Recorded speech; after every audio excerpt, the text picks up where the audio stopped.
दोस्तों अगला टिप्स है मेरा इस तरीके के प्याज को लेकर के। ये लगभग में सारे ही परिवारों में और सारे ही जगह पर, चाहे सिटी हो या गांव हो, सभी जगह पर इसका इस्तेमाल किया जाता है। अब आप कहेंगे कि इसमें नई बात मैंने क्या बताई, तो नई बात मैं जो आपको बताने वाली हूँ, हो सकता है किसी को पता हो या किसी को ना पता हो। कई बार हमें एकदम ऐसे प्याज ट्रांसपेरेंट सा चाहिए होता है कि हम उसको किस तरीके से इतना महीन कट करें। कभी कभी पुलाव में डालना होता है या किसी और चीज़ में यूज़ करना होता है। तो अब हम इसको धुल लेते हैं, धुल के उसके बाद में दिखाते हैं आपको। हमने प्याज को धुल लिया है और ये प्याज ऐसे है। अब हमें क्या करना है, हमको लेना है ये पिलर जिससे हम लोग छीलने का काम करते हैं। तो जब भी आप ऐसे चाहो कि हमें प्याज मोटा मोटा ना काटना पड़े और हम ट्रांसपेरेंट उसमें जल्दी से वो कर लें, तो आप इस तरीके से कट कीजिए। ये देखिए आप, बहुत ही अच्छा एकदम पतला पतला प्याज आपका ऐसे हो जाता है, बहुत ही अच्छा लगता है ये एकदम ट्रांसपेरेंट जैसा प्याज। अगर कभी हम इस तरीके से जिसके दांत वगैरह कमज़ोर हों, सलाद बना रहे हैं, तो हम उसमें खीरे को भी इस तरीके से कट कर सकते हैं। और जैसे हम सब्जी वगैरह में अदरक डालते हैं तो उसको भी हम इस तरीके से एकदम ट्रांसपेरेंट कट कर सकते हैं। आप देखिए कितना महीन और एकदम, तो ये बहुत ही जल्दी जल्दी से कट जाएगा। और जबकि हम जब चाकू से काटेंगे तो एक जैसा और इतना नहीं कट पाता है, एक ही जैसा, कहीं ना कहीं छोटा बड़ा इस तरीके से हो जाता है। तो आप भी इस तरीके से कट करके देखिएगा एक बार। ये टिप्स है मेरा इस तरीके के बेलन को लेकर के। सारे लोगों के यहाँ पर ही बेलन होता है, चाहे बड़ा घर हो छोटा घर हो, कैसा भी हो, गांव देहात शहर हो, सभी के यहाँ बेलन होता ही होता है। इसके बगैर काम नहीं चलता है। लेकिन आप लोगों ने कभी गौर किया है कि ये भी हमारी सेहत के लिए कभी नुकसानदेह साबित हो सकता है? कैसे? जैसे ये बेलन में छोटे छोटे से जो हॉल्स होते हैं, इनमें बैक्टीरिया पनप सकता है, क्योंकि अधिकतर ही जैसे धुलने के बाद में गीला है उसको ऐसे ही रख दिया, या रैक नहीं है तो ये खुले में भी इस तरीके से रखा रह सकता है, या कोने में खड़ा कर सकते हैं। तो उसके लिए हमें क्या करना है, ओल्ड पड़े हुए मोजे का आप इस्तेमाल करें, अच्छे तरीके से धुल लें, उसे डिटॉल वगैरह में बाद में निकाल लें, और बेलन को सुखाने के बाद में इस तरीके से आप इसमें भर कर के रखें। और इससे आपके बैक्टीरिया नहीं लगेंगे बेलन में बिल्कुल भी, और हेल्थ भी घर की सही रहेगी, क्योंकि रोटी तो हर कोई ही खाता है। यहाँ पर हम एक रबड़ लगा सकते हैं या इसको हम धागे से भी बांध सकते हैं। तो ये करना बहुत ही ज़्यादा ज़रूरी है हेल्थ के उससे। और आप चाहें तो नया सॉक्स भी इस्तेमाल कर सकते हैं, तो वो तो बहुत ही ज़्यादा अच्छा रहेगा क्योंकि नया रहेगा। लेकिन ओल्ड जैसे कभी खो जाते हैं, बच जाते हैं, तो इस तरीके से हम इस्तेमाल कर सकते हैं। अगला टिप्स है मेरा इस तरीके की लिपस्टिक को लेकर के। इसमें दोनों तरीके की लिपस्टिक है, इसलिए मैंने एक ही उठा के मैं लेके आई हूँ। और इसमें ड्राई भी है, ब्रश वाली भी है और वैसे भी है लिपस्टिक इस तरीके से। इधर ये ड्राई हो जाता है, इधर ये ड्राई नहीं होता है। तो कई बार होता है कि हम लोग इसको जब डायरेक्ट इस्तेमाल करते हैं, कई बार हमारे लिप्स वगैरह जैसे फटे हुए होते हैं या उनमें दरार सी आ रही होती है, हमें किसी फंक्शन में जाना होता है, और जब हम लिपस्टिक का इस्तेमाल करते हैं तो एकदम से लिपस्टिक के ऊपर से भी वो दरारें दिखने लगती हैं इस तरीके से इस्तेमाल करने से, इस तरीके से। या हम सिंदूर लगाते हैं तो एकदम से बहुत अच्छा नहीं लगता। उसके लिए बहुत ही अच्छा सा आप सभी के लिए एक टिप्स है कि कैसे वो चीज़ सही कर सकते हैं।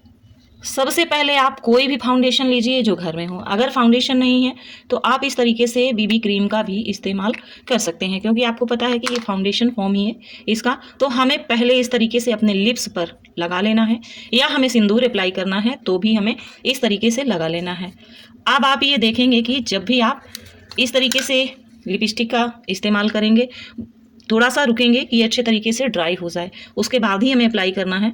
तो अब अगर आप लिपस्टिक लगाएंगे तो उसकी चमक, उसका लुक बहुत ही अमेजिंग, बहुत ही प्यारा आएगा, एक अलग ही तरीके से। अगर आपने कभी ऐसा नहीं किया, इस तरीके से लिपस्टिक या सिंदूर आपने नहीं लगाया है, सिंदूर लगाने का मतलब ये नहीं है कि आपको मांग में फाउंडेशन लगाना है, जैसे बाहर माथे से बहुत सारे लोग लगाते हैं उस जगह पर, और इस तरीके से आप लगाएंगे तो बहुत ही अच्छे तरीके से लगेगा और एक अलग ही चमक रहती है, एक अलग ही लुक रहता है उसका। तो ऐसा आप लोग भी एक बार ट्राई कीजिएगा अगर अब तक ट्राई नहीं किया है तो।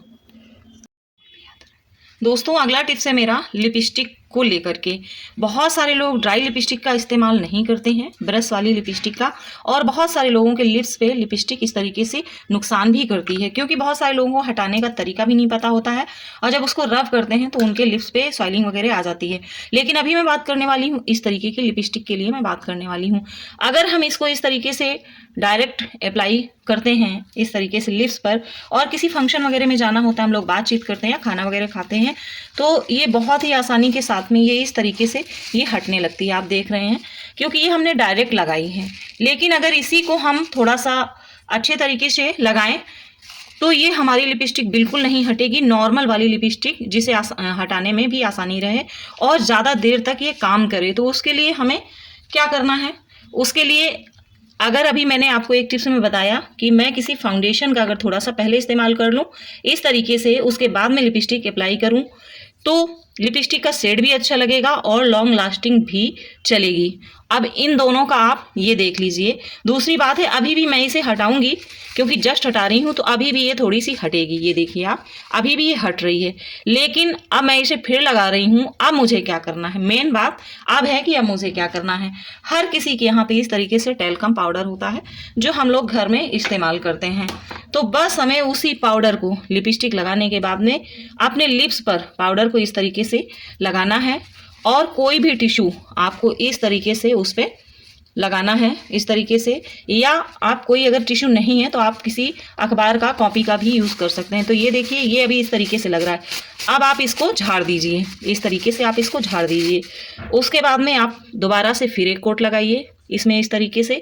अब जैसी ब्रश की लिपस्टिक होती है ये सेम वैसी ही होना शुरू हो गई। अब हम इसमें एक बार फिर से बहुत हल्का सा, जैसे हमने पहली बार ज़्यादा सा लिया था, अब की बार हम बहुत थोड़ा सा पाउडर इस्तेमाल करेंगे। अब आप देखिए कि ये लिपस्टिक एकदम से ड्राई जैसी हो गई है। मैं आपको एकदम सामने से दिखा रही हूँ लाइव, बिल्कुल भी एक सेकेंड के लिए भी मैंने ना रोका है ना कट किया है।